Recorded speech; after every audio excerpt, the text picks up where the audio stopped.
So I'm, as Neil said, the master of ceremonies, but not because I'm the former dean, because I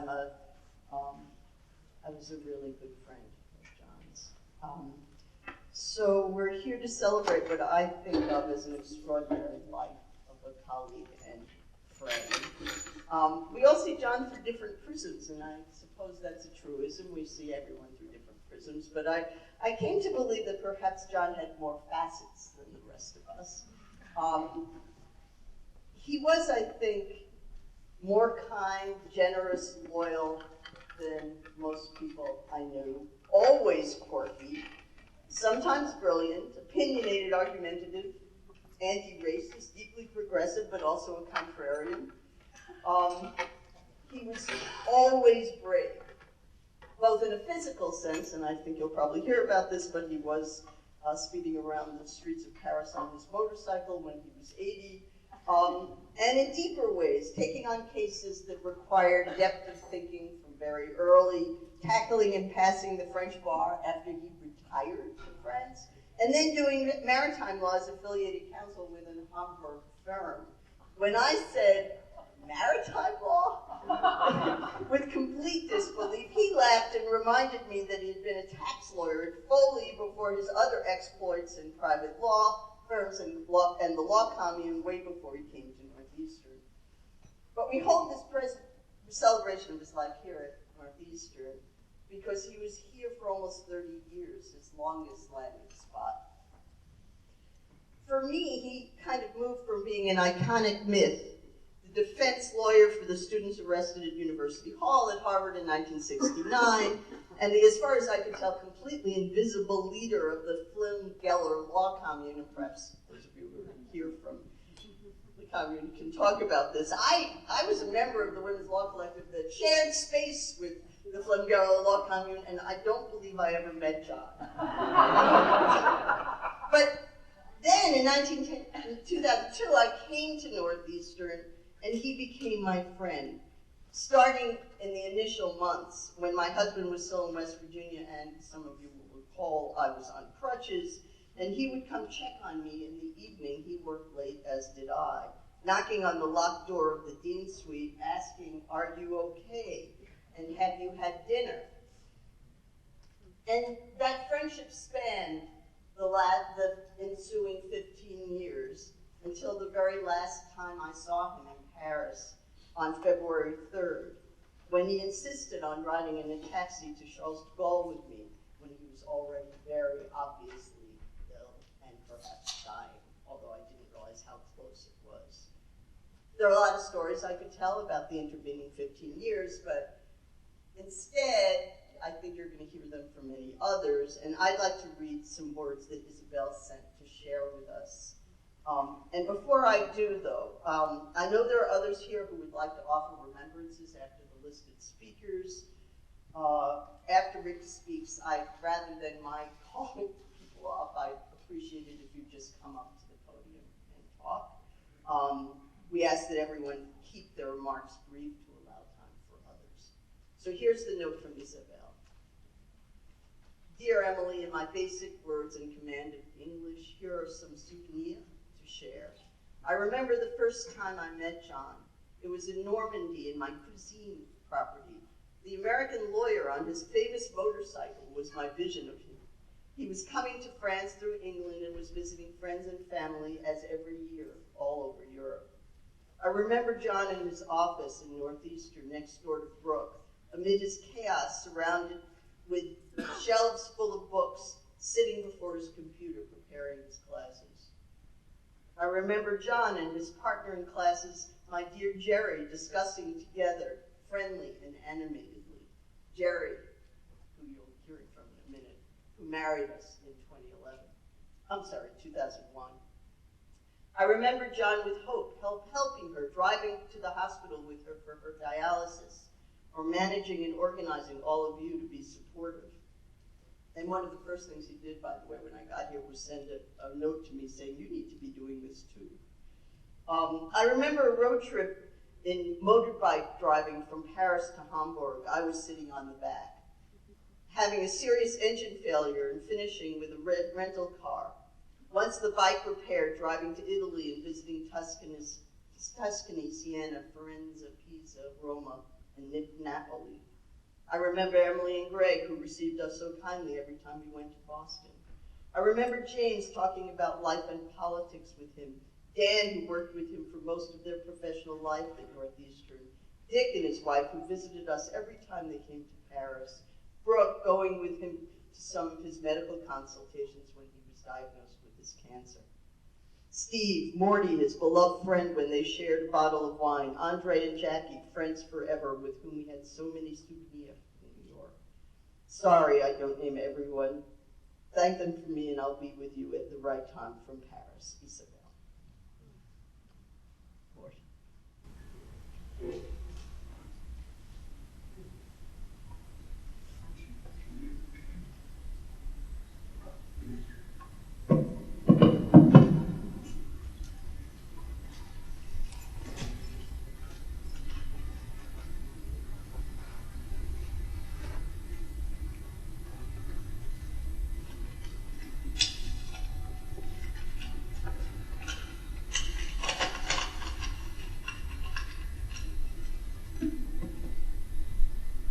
In 1934, John's parents fled from Germany. They were middle-class Germans. They were German Jews. They fled Germany just before the border closed. And my story is, I suppose, the story of a refugee who actually miraculously transcended all limitations. So in 1936, his parents gave birth in Oran, Algeria, to Sergei Florsheim, John's original name. So there he was in Algeria, in Oran, where he had reason to admire another citizen of Iran, Albert Camus. They lived barely, terrifiedly, always worried that the Vichy government, which was controlling Algeria, would decide, as they did elsewhere, to round up the Jews.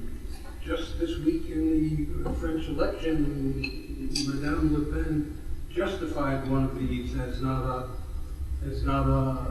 act of France. She disavowed the Vichy government.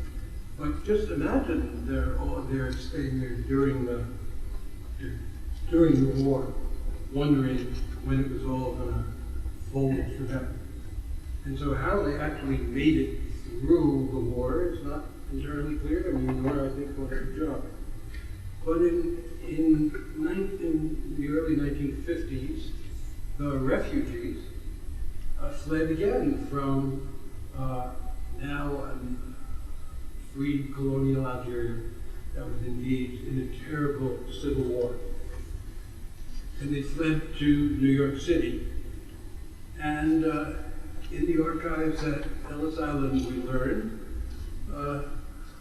Sergei Florsheim was reborn as John Flym.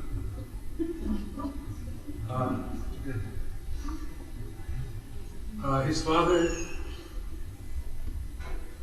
became a superintendent in a Harlem building.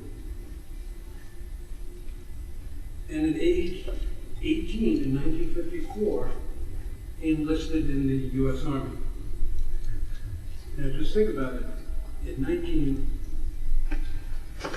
1950s, early 1950s, he came to the United States not speaking a word of English.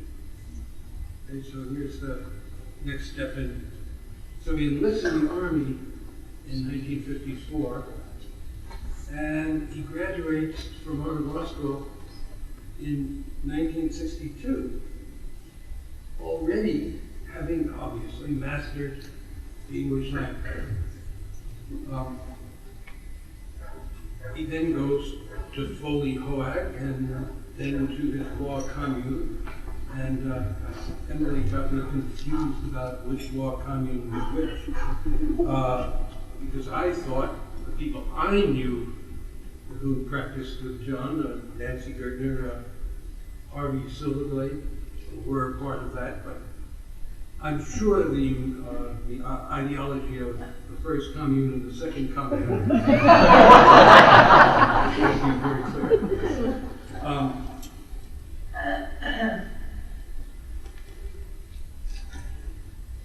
Now, I wanted to emphasize the theme of loyalty with a story that also takes us back to the language issue.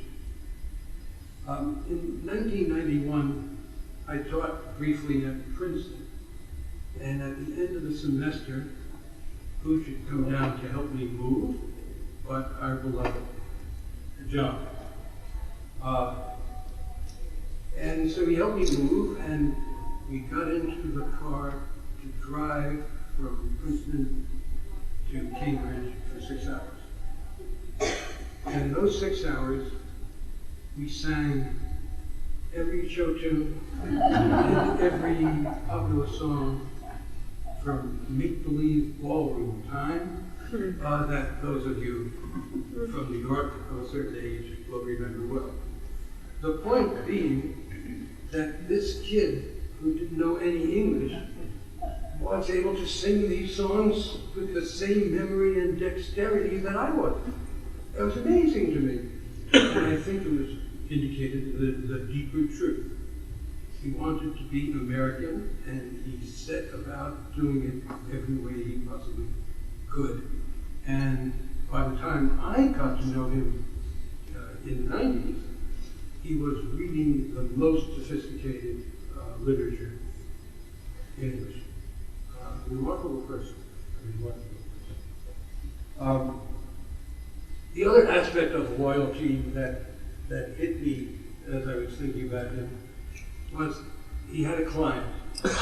His name was Jimmy. Am I ringing any bells? Yes. So Jimmy, John took it was a criminal case. John lost the criminal case on appeal. And for the next, I can't tell you, n number of years, he took Jimmy's case. Every time I saw him, he was working on Jimmy's case. The state of habeas corpus in those days, I think the Berger court shut down habeas corpus to keep John.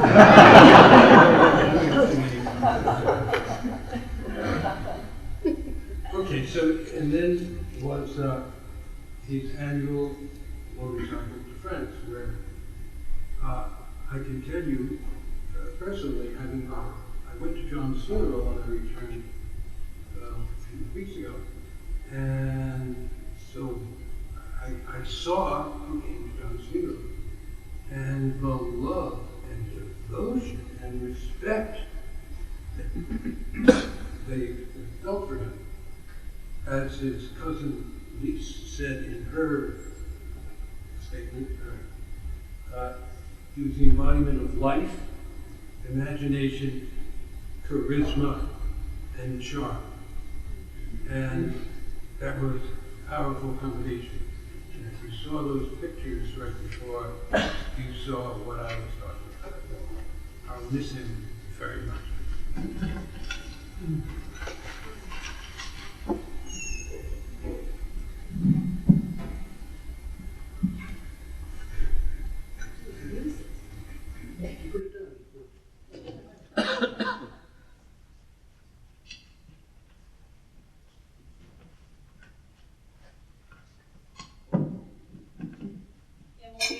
Thanks to you and the law school community for inviting me to join with all assembled here to remember and celebrate the extraordinary life of our friend and colleague, John G.S. Flym. John brought me into the law school community almost 4 decades ago when he called me up out of the blue and asked me to co-teach criminal advocacy. I didn't know him, and he didn't know me. He knew only that I was part of the defense team led by Max Stern in the trial of Willie Sanders, a black man accused, falsely as it turned out, of a raping spree of 8 white women in Brighton. Of course, I was suspicious of him at first. Why was he calling me?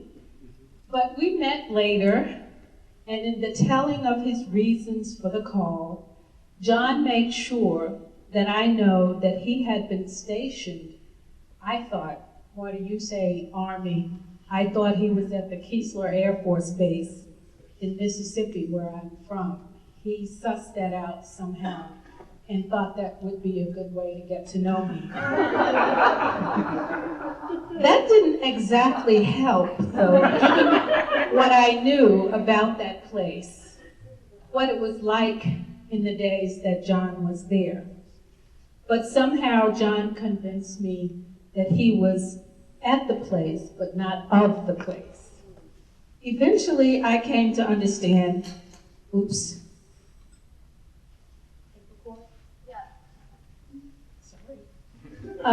that John had an agenda in calling me.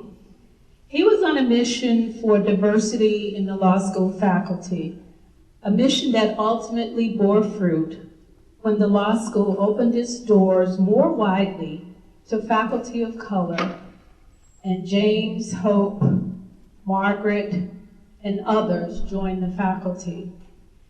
Out of that 20-year partnership that I had with him as his co-teacher came a deep and lasting friendship that I treasure to this day. That friendship developed over many conversations, some in his messy, cluttered office, some at so-called dinners at John's apartment. John was not exactly a good cook, and his idea of a home-cooked meal was quite different from what I had been accustomed to. So with gentle urging, our mealtime discussions moved to local restaurants. In the beginning, we talked about his accent and the very cool idea that he had 2 middle initials. John told me that they stood for Guy Serge, and we talked about his life, his family, especially his father. In getting to know each other, we talked a bit about the movie, The Battle of Algiers and Algeria. Talking about the movie in particular, and colonialism in Africa more generally, helped me to know who John was and to appreciate his conviction that there was so much about the world that needed to be fixed.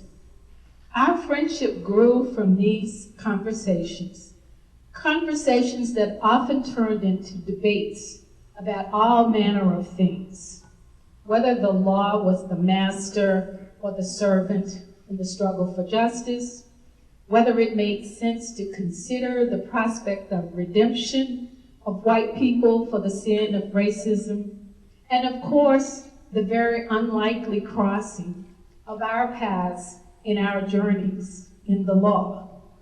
One day, perhaps testing the limits of our friendship, John suggested that I should ride with him on his BMW motorcycle to Plum Island. Are you kidding me? It was really a test. I failed because I told John, no way, no how. John was not always easy, but I know that he was a true believer in the lofty ideals that we aspire to as a community: peace, liberty, justice, freedom from racism, sexism, and all of the other excuses for dividing us one from another. I came to love John for his humanity, for his unforgiving attitude toward injustice, for the way he chose to use the gift of his prodigious intellect, challenging students with his radical and sometimes just plain crazy ideas about how the law should work for good, convincing his students that the law, of course, has a point of view, and modeling that in his own work with his unconventional way of teaching students to think critically about the law. Now, I'm not going to say more than I should about this last resemblance, but John's love life was the subject of many of our conversations. And it wasn't always a happy subject. John searched earnestly for love. So I was delighted when Isabelle came into his life. He was happy to tell me that he was sure she was the one. John, I think, probably was not an easy man to love in this way. But he loved Isabelle, and lucky for John, she loved him back. So I was overjoyed when he asked me to perform their wedding ceremony. He got dressed up, and they did the deed, happy ever after. I'm just sorry Issy could not be here today to feel our love and admiration for John. I will miss him too.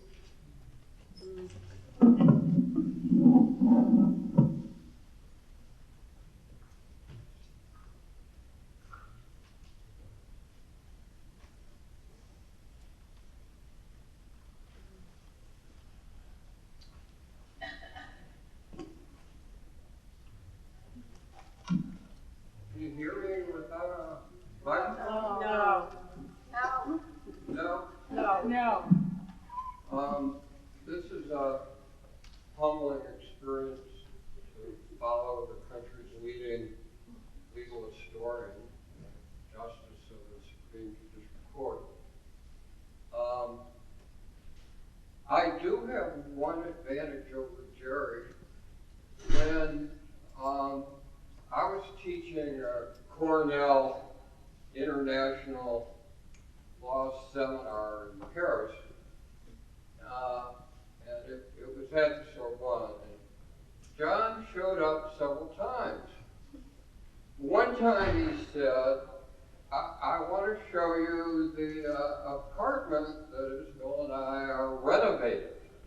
I said, sure. So, thinking that we would somehow get on the Paris subway, I followed him, of course, to his motorcycle. And so my most vivid memories of John are of his back. He took me on, I don't know Paris very well, I've been there a few times, but it was from the Sorbonne.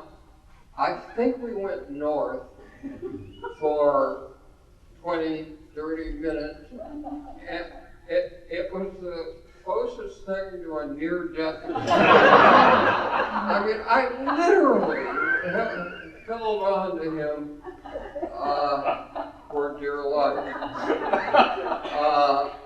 But we survived, and the apartment was glorious, by the way. It was about halfway done at the time I saw it. John has to be one of the most intriguing human beings I've ever encountered. I would say he was kind of the most interesting, intriguing colleague we had, but then there's Don Berman. And so, I don't want to get into a fight. Who was more quirky, but they were both in there fighting. I want to put John's life at Northeastern in context of the school. From the very beginning, we had to be a unique institution. There was already BU, BC, Harvard, Suffolk, Portia, and why should there be another law school in Boston? It started in 1968, which kind of defines what this school became. I always thought there were three major characteristics. One, obviously, co-op and experiential learning. And then the centrality of social justice. There really was a feeling that students and faculty had an obligation to try to make the world a better place. And then there was the spirit of the building itself. I don't know whether you'd call it a cooperative spirit between students and faculty, or the idea that we had an obligation to empower students, or the idea that we had to treat them like adults. But it really was part of the atmosphere. And John, perhaps more than any of us, embodied all three of those characteristics. I mean, he was born to be in a co-op law school that believed in experiential learning. That was his entire life. He actually thought the job of law schools was to teach law students how to be lawyers. And he thought the way to do that was to be a lawyer and to include them in the learning process. And as Jerry pointed out, they had the criminal law clinic. But there were all the other ways that he spent his life representing people in need, and trying to be a model for these students, many of whom ever since, of which we're all very proud, have continued doing these fantastic things for people in need. You know, whether it was representing Native Americans or people in jail or civil rights activists. I mean, John was always there doing it. And this famous course of his, Teaching Common Law by Advanced Sheets, that's exactly what educators are talking about now. That let the students figure it out on their own. Give them the materials they need and don't spoon feed them, but let them figure it out. And in that respect, he was ahead of the rest of us. As far as social justice goes, I mean, obviously that was an intimate part of his character. It's how he spent his life. It's how he modeled for the rest of us. What might not be as obvious is the importance of John with respect to the flavor of the building, how it actually felt to be a student here. I remember talking at the time that John wasn't publishing a hell of a lot. That's because people didn't know enough about what he was writing. I was cleaning up my office last week and came across a huge file entitled Student Governance. And this is one of the many briefs that I found there that John had written for the community. This is dated May 21st, 1979. And let me read you just a few paragraphs. This is how it begins. Preface. As you know, recent weeks at Northeastern University Law School have been traumatic. Students boycotted classes, picket lines, endless meetings wedged into the routine of end-of-year madness, media inquiries, floating rumors of protests during commencement next week, tuition strikes in the fall, alumni withdrawal of financial and co-op support, and even the threat of litigation. Why is this happening? What can be done to minimize the risk of further damage? And you're going to love this. What follows is intended to facilitate your continuing involvement by providing an historical context, which I deem essential for accurately assessing the nature and causes of the present crisis. For the sake of clarity in organizing relevant information, I adopt the style of appellate argument. This will enable you to appraise the validity of the questions posed, as well as the persuasiveness of the evidence marshaled in support of the answers. About 20 pages later, and there have to be 30 pages of appendices and 5 different appendices, one of which is a previous brief he has written. This is how it ends. We must end these jurisdictional challenges. Students deserve to share control with faculty over policy decisions requiring the exercise of highly subjective judgments where none of us can legitimately claim expertise. Students deserve to share control over policy because for the past decade, they have exercised this power responsibly, intelligently, maturely, in helping to build a law school in which we all justly take pride. So as I was on the green line coming here, it kept hitting me. How many protests do you think John marched? And you know, I was remembering the refrain.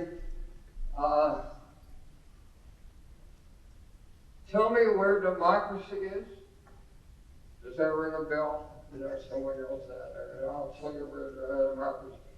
Well, John spent his 30 years trying to teach us where democracy is, right here at Northeastern University School of Law, and I miss it.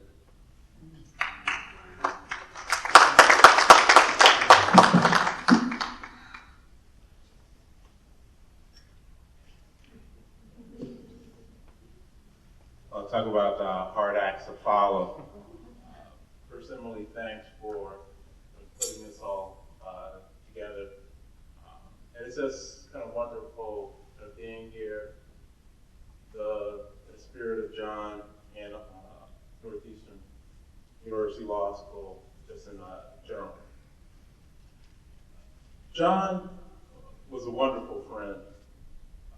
A year ago to this date, he and Isabelle came to our house on my son Adrian's birthday and celebrated with us over dinner. As always, the memories of being with John that day stand out. Many of you know he was truly one of a kind. The motorcycle, dark shades, uniform of jeans and t-shirt. The best was when he revved his motorcycle up to my wedding, replete in his groomsman's tuxedo. James Bondish. What a sight. There was always that special smile he would give in the good times, luminous, with the greeting, my friend. And his ending salutation in an email, even in the difficult times. Love, John. John was one of those people that I knew would always give me something different. A different take on everything from Foucault to the Celtics-Lakers rivalry, which we went back and forth on assessing. We connected because we both took outsider perspectives on the world. Positions for which our biographies attest, though our differences in clothing might belie. John was terrific at thinking about big ideas. The nights we spent sipping wine on Newberry Street at Sansi, and I took a couple of motorcycle rides to Sansi with John, so it wasn't quite as adventurous as the Paris rides, but you know, it was enough. It was enough. Discussing philosophy, to my imagination, it was like what it would be like to live the life of a left bank French intellectual in 60s Paris. As a young professor struggling to find my scholarly voice, I would discuss ideas with John. When I told him about my interest in intellectual history, and I was an economics major, just to let you know, he urged me to go across the river and talk to his friends. Okay, let's go. A couple of guys he knew named Mort and Duncan literally launched my career. There are so many memories and acts of love. The late nights debating legal theory and race in America in our critical race reading group. Debating the efficacy of student governance at NUSL. You're right, Steve, he was passionate and a big, tremendous advocate for student voice. The look on Adrian's face a year ago when he received a special set of art supplies John gave him for his birthday, after learning he loves painting with watercolors. Giving my wife Ann and me his apartment for the summer when we arrived back from LA after sabbatical,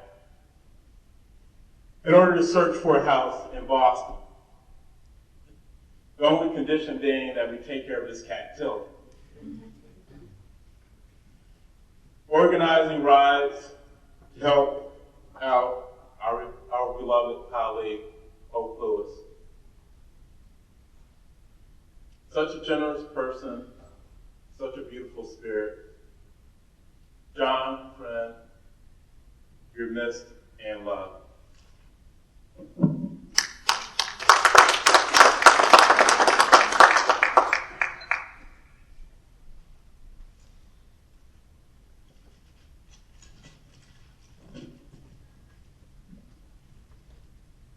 This is quite the honor for me, especially for me to be here today. Excuse me. Thank you, Emily, and to Paul, the faculty, and John Flym's family, and John. John was a very big part of my life, and why I even got to where I was to be able to get to law school. It's a true honor. I carry John close to my heart every day in my work. And the work I do today is what he coached me on and mentored me on. And it wasn't what I thought when I first got here. Because when I got here, I was confused. I was full of doubt, didn't know what direction to go in. John told me I belonged here. He believed in me before I believed in myself. Little did I know, though, I went out in Northeastern, at this time, they were willing to take a chance on me and accept me into the law school, and John was my voice. And because John was introduced, I was introduced to John by a number of the lawyers, some in the co-op, that had represented me through my times of trials and tribulations in the criminal justice system. And I ended up graduating, I ended up getting a GED at the House of Correction, and then I went over and got a degree at Boston State College, and then I was with Family and Friends of Prisoners in Dorchester. And I was over there, I didn't even get started, and I was introduced to John, and we were doing hearings over there, representing families behind the wall. And I was just went to school to be a social worker, you know. But I love this stuff. I was in the criminal justice system my whole life, from a juvenile all the way to my adolescence. And I knew a lot of stuff that even these guys didn't know. Like I knew what the next best move was for some people. And it was John who said to me, "You should go to law school." He said, "Sounds good to me, you know. I'm in."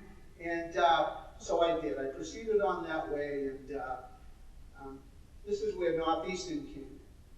And it changed my life. It really did. With John as my mentor, but you know, I applied, and I wasn't sure I was going to get in, and Northeastern took a chance on me when several other law schools across the river, they wouldn't, because they told me that I would never practice law. 12 felonies later, 14 misdemeanors, they were telling me moral turpitude problems. I had to run back, you know, I went to John too. I said, what's the moral turpitude? He says, don't even worry about it. He says, you're almost in.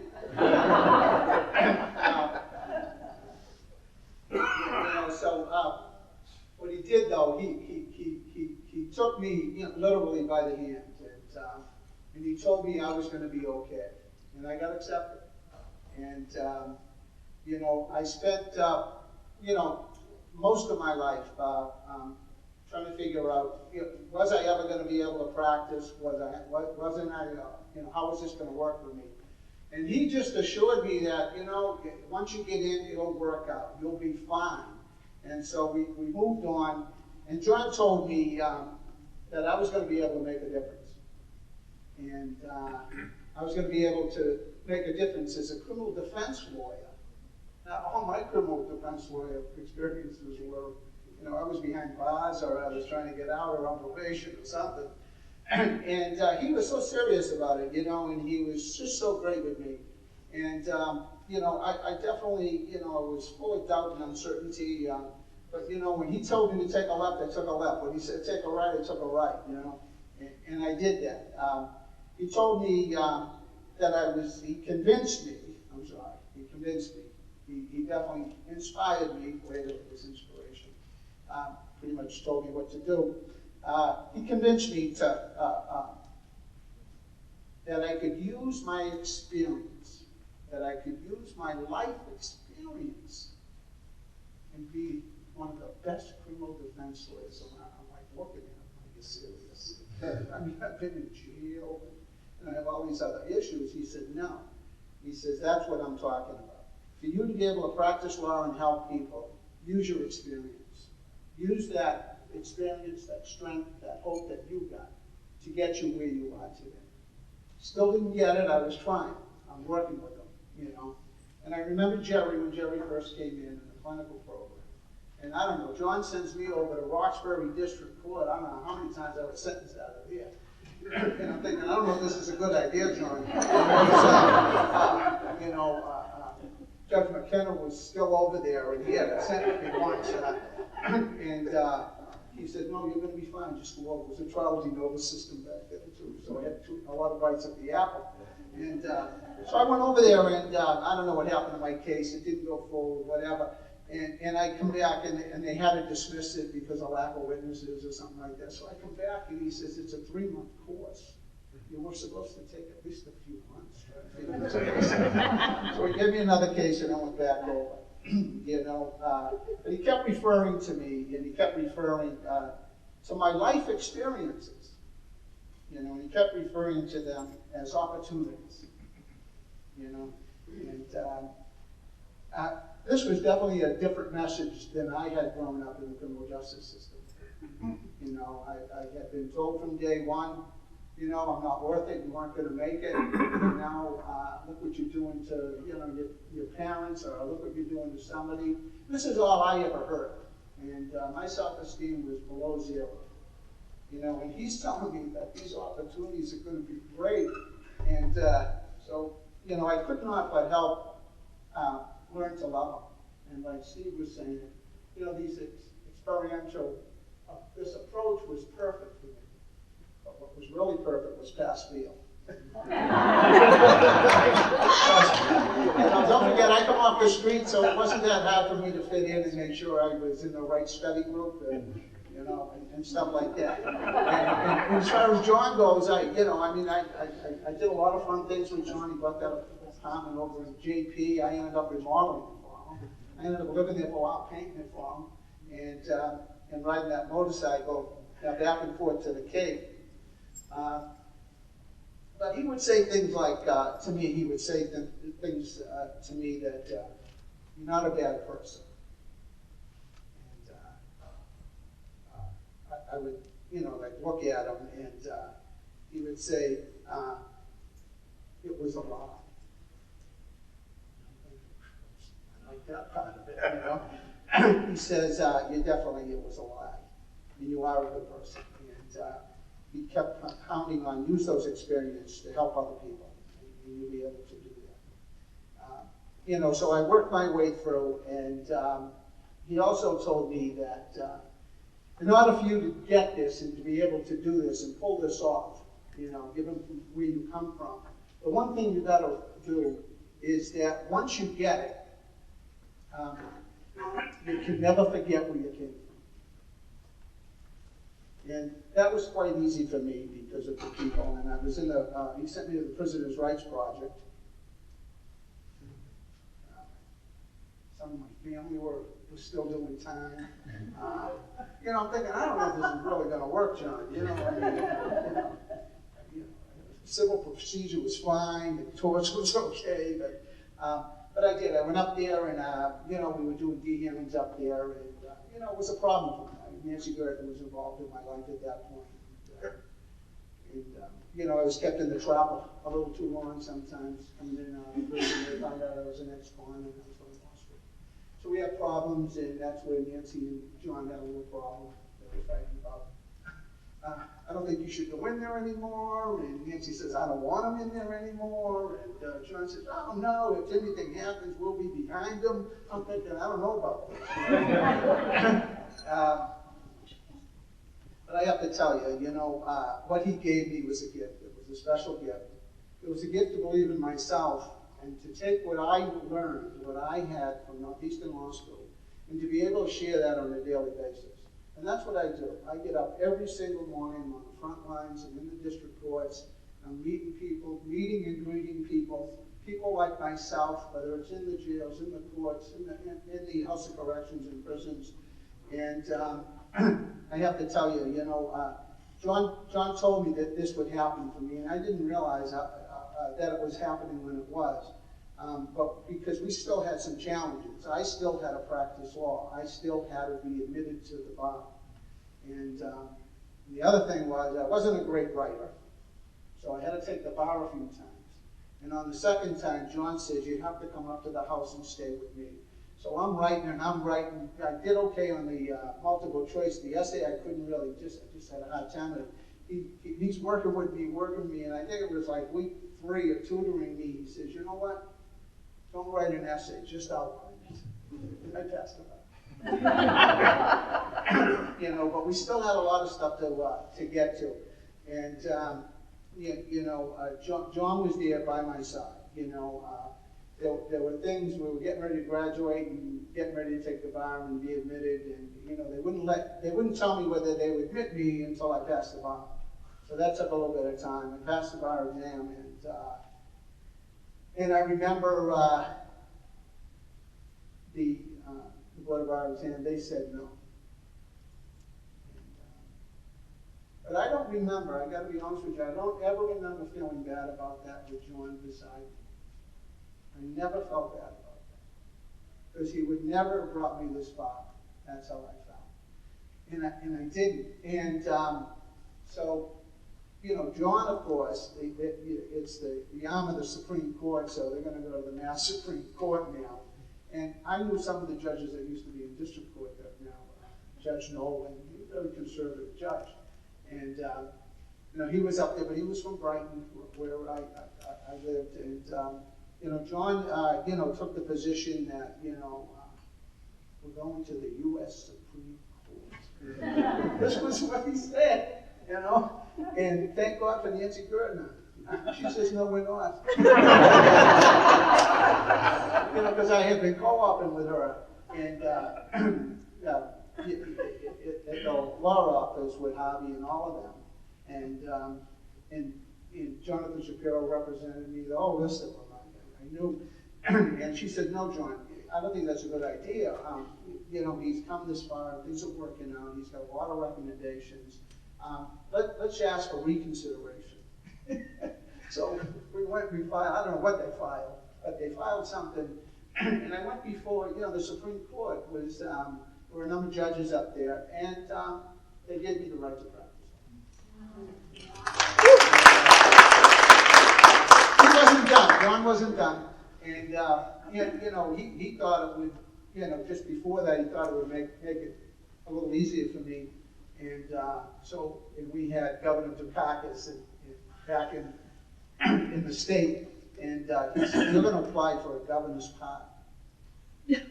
So I did, and I got it. So now I got the governor's pardon. I'm going to practice law. But I have a little bit of trauma from the past about going into criminal court. And I used to go to some of these courts and I remember, what would happen.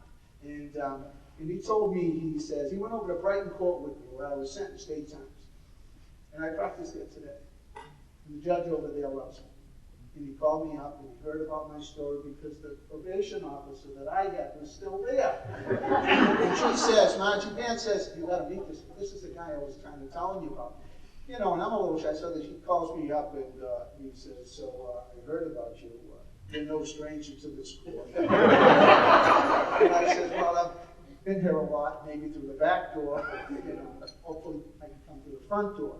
And what a great guy he was. And he said to me, and John came over, and he said to me, it's an honor to have you. So I knew I had a mission.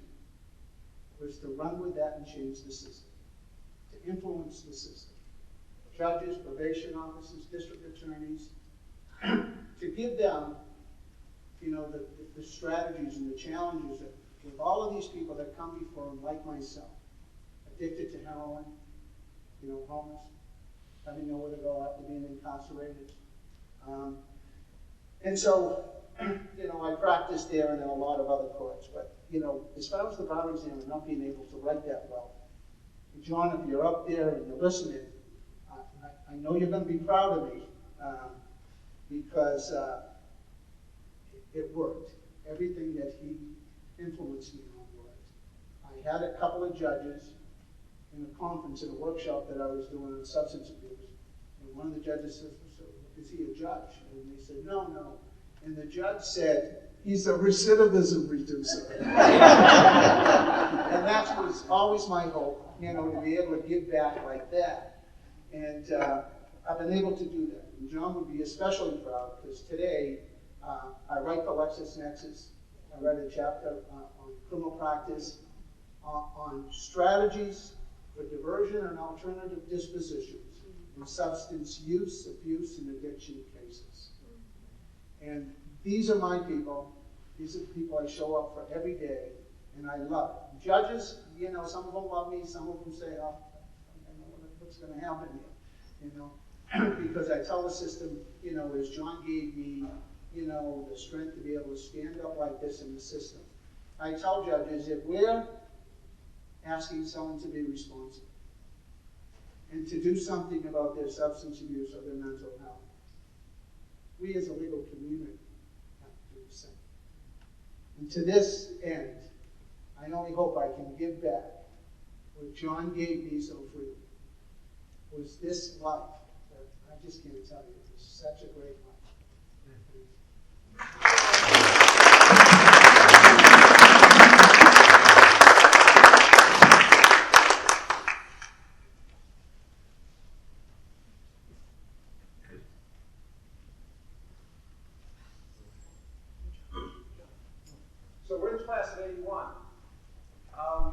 we suspect that one of those briefs that John wrote about governance was actually written on our behalf. Because we're the students who took over Dean Nelson's office and insisted that we be given complete parity with the faculty around student governance issues, and kind of refused to leave until that happened. What's your name? I'm James Morton. I'm with the class of 1981. John Diaz, class of 81, and Don Green, class of 81. So I'd like to share that, John, I want to thank you for describing your experience with John. I think that your experience kind of replicates the experience that 26 of us students of color who came into the class of 81, out of 132 students, 26 were students of color. And John kind of treated us all the same way he treated you. And he told us that we were assets, that our experiences in life gave us kind of, what do we call it, a strategic advantage in doing the work that needed to be done in service of the communities that we hope to serve as we move forward. And we kind of adopted Don Green. He was a police officer at the time, and was working for the Boston Police Department by day and by night, and in school with us, and taking us with him in the police cruiser at night, probably illegally. It was a sight of the city that we wouldn't have gotten. John told us that every last single one of the 26 of us were going to complete law school, and that it was our responsibility upon completing law school to be agents of social change. John, to all of us, it's amazing that we all had the same experience. Many of us rode on that motorcycle. I think I'm probably the biggest that was on the back of that motorcycle. And, I only did it once, maybe smarter than some others out there. But John was our professor. He was our role model. He was our mentor. He was our confidant. He was our running partner, and he was our friend. Undoubtedly, he played that same role so selfishly and generously for so many of his students. John left an imprint on us that guides our work each and every day, no matter what that work has become. And for me, as an angry black man in America, some 40 years later, he actually taught me to convert that anger into constructive revenge against racism and poverty. And that was the way John thought, really creatively, about how you can take your personal life experience and turn that into something good. And so, John, we'll miss you, but we will never forget you.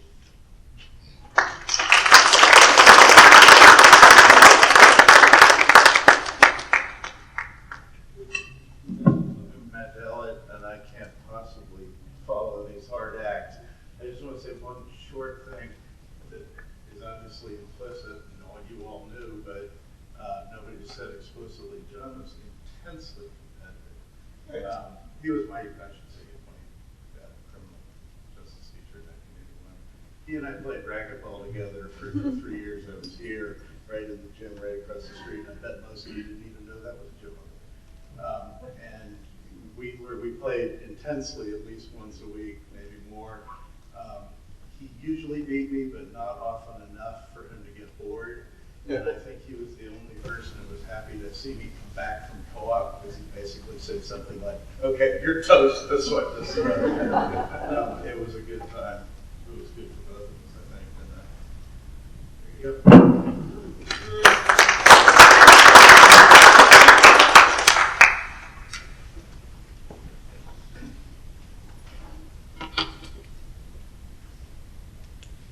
So I really don't know many of you. My name's Andre Mirabelli of Andre and Jackie Pine. John Flym, boy. John loved me initially because we were born on the same day, 11 years apart. And that made us family.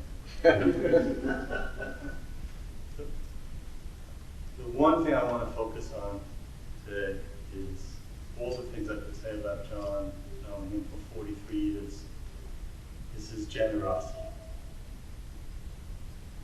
When we moved into our group house that we owned together, he had to pay more than everybody else. It's absolutely necessary. When I needed to go to the Bronx to visit my parents, I was on the back of that motorcycle. When John had a student who was fast in Northeastern, he had to go out and buy me a pair of spikes so he could take us to the Harvard track and race. It was just the three of us. I only wore those spikes once. When Jackie and I were moving to New York, and we were looking for a place to live, and we didn't have enough money for key money, John just gave us the 10 grand. When Jackie got pregnant, and we had a bathroom that really wasn't fit for a child, John said, "No, we're remaking this bathroom." And he came down with 2 other friends of ours. We sent Jackie to Florida to visit her parents. And John and I and my 2 other friends, we just worked for the 2.5 weeks that Jackie was in Florida. We remade that whole bathroom. Exactly in John's image. One of the things that he insisted was that the toilet be in a separate room than the sink. It had to be. So just over and over again, when Ivan was born,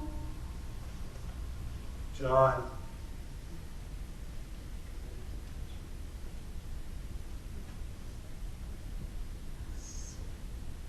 gave us what I consider the best gift. He gave us this big round table and children's chairs that a kid could draw at. And so every time, when all this, I said to John, John, you gave me so much. See, really, your house as much as my house.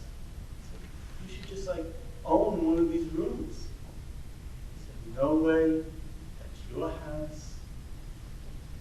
I'll visit when I visit. We visited a lot. But it was really I never felt like he never held anything over me. It was always it was really out of his heart. It was always giving.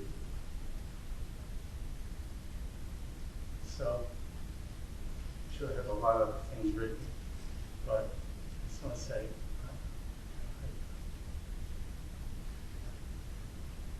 I love John, and I miss him.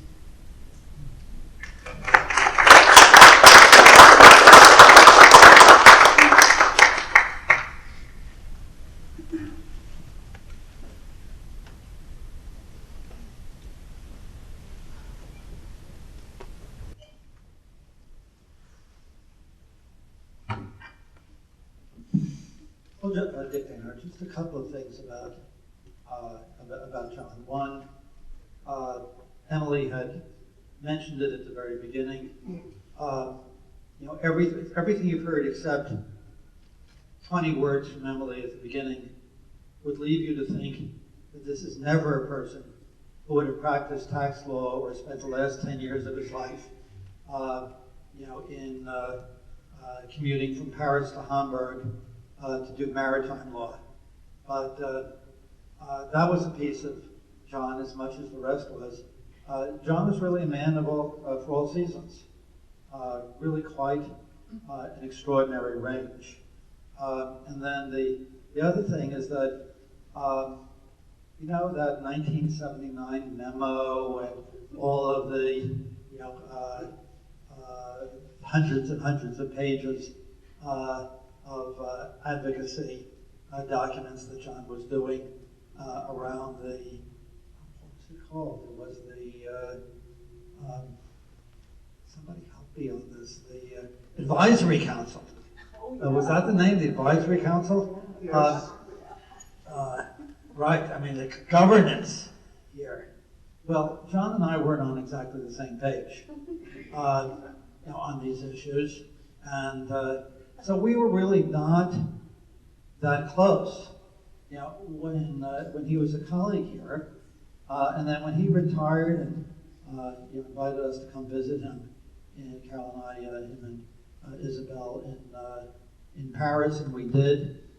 It was like I was his best friend, and you know, it's simply you know, maybe we disagreed about some things at one point. You know, that's life. You know, it's part of life. Yeah, what difference does that make? And we were just very close friends. Whenever we visited, it was just like being you know, back with you know, somebody you had been incredibly close with for 30 or 40 years. And you know, Carol and I just loved our visits with John and Isabelle, and we'll really always remember them.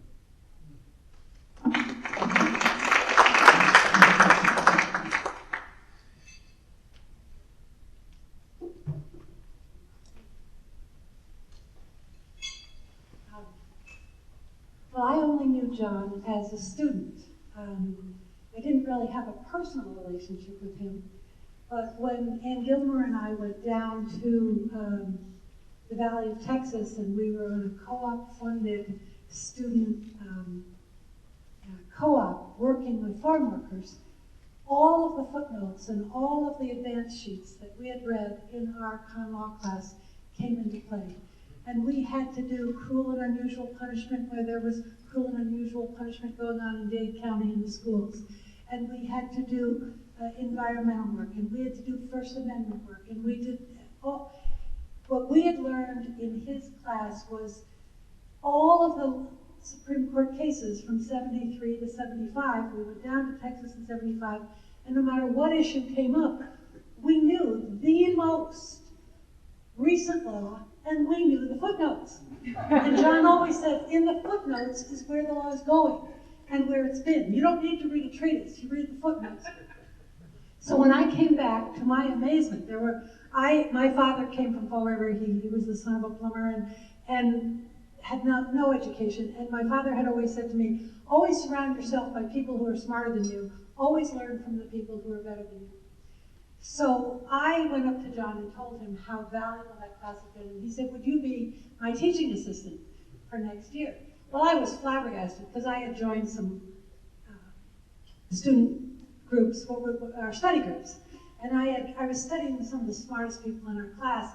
And I'd come in and say, oh, I really understand this case. And Angie Sherbo would say, I don't. I'd explain it to her. And she'd say, I know that, but what about if this happened and that happened, and then what would happen next? And I'd be like, oh wow, I'm in the right study. Because I don't even see half the issues that the people in my study do. So I was like, are you sure you want to invite me? Well, he set me on a path of teaching. Teaching gave me many, many opportunities in law. Once you could say you were a lawyer and you had taught at Northeastern Law School for 8 years. I mean, he gave me the gift of teaching others and learning from him. So I graduated from law school, and he didn't have to teach me advocacy. I was already radical. He didn't have to teach me, want to change the world. That's what I already wanted to do. So in 1977, I get out, and there's the Seabrook protests. And hundreds of people are protesting the nuclear power plant in Seabrook, and they all get arrested. They all get put in a cafeteria, and they're being held overnight. And these big, famous people in the bar are gathering together to write briefs to get them out of the cafeteria. And we went to Northeastern, so we know how to work together in teams, and we know how to use the law and all the footnotes and all the law to try to get people out of prison. This is so exciting. Now I'm not a protester, I'm actually helping. And I go there, and there's Bill Holman's, who's super famous, and there's Alan Dershowitz, and his then girlfriend, Jean Baker, who's working with Nancy Gertner. These names may mean something to some of you. Some of the very, very, very smartest people in the movement at the time. And they said, we're writing a brief, cruel and unusual punishment to keep 200 people in a gymnasium in a school with only a couple of bathrooms. We're going to get them out by Sunday. And I go, Jeannie, Miss Attorney Baker, I'm not sure that the cruel and unusual punishment clause applies to pretrial detainees anymore. She goes, what? That's ridiculous. We've been writing this brief since 1968. Of course it applies. What do you think? You can punish pretrial detainees and you can be cruel to a pre-trial detainee, but not a criminal? I said, well, I might be wrong. I'm just a baby lawyer. And if you just look at this footnote, because that had been one of the cases we did in our school cases in Texas. Thank you, co-op law, co-op system where you actually applied it, and then you, of course, remembered it.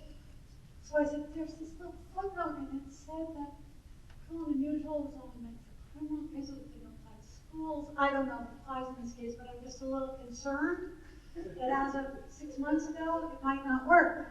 She goes, that's ridiculous. I said, well, maybe you can just have a look at it. I showed her the footnote. This is John on my shoulders, teaching me, confront power, don't be afraid, and be brave. But don't be stupid. So, Jeannie looks at this, and she goes, oh my God! Alan! And she runs to find this guy, Alan Hirschman, so I never met. And she goes, Alan, we can't do a cruel and unusual punishment brief because the Supreme Court, don't you know Abraham versus right? And he goes, that's ridiculous! Because they didn't argue through rhetoric, they argued through volume. So, but they were very brilliant, they knew it. So, nobody gave credit. I'm just like, thank God they changed the strategy for the brief, and they changed the strategy, and they got everybody out using some other theory. What I just want to say is that I went into law armed with that knowledge. I just came out and I had learned civil procedure when the brand new rules of civil procedure had just come out, and we had just read all the advisory notes, and so we knew all the rules of civil procedure in 1976 when we came out, and most of the lawyers were still using the common law, and we'd say, oh, that's 801d3 problem.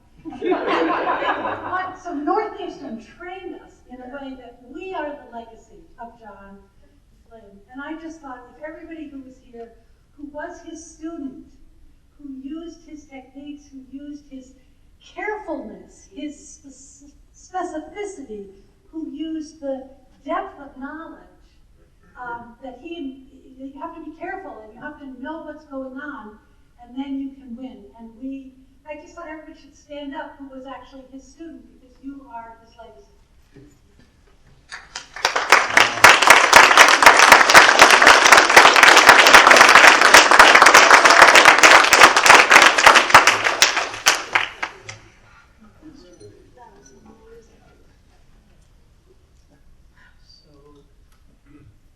I wouldn't call this an ending, although it's a pretty good note.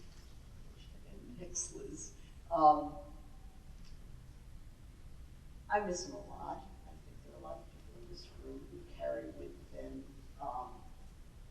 pieces of him, particularly his extraordinary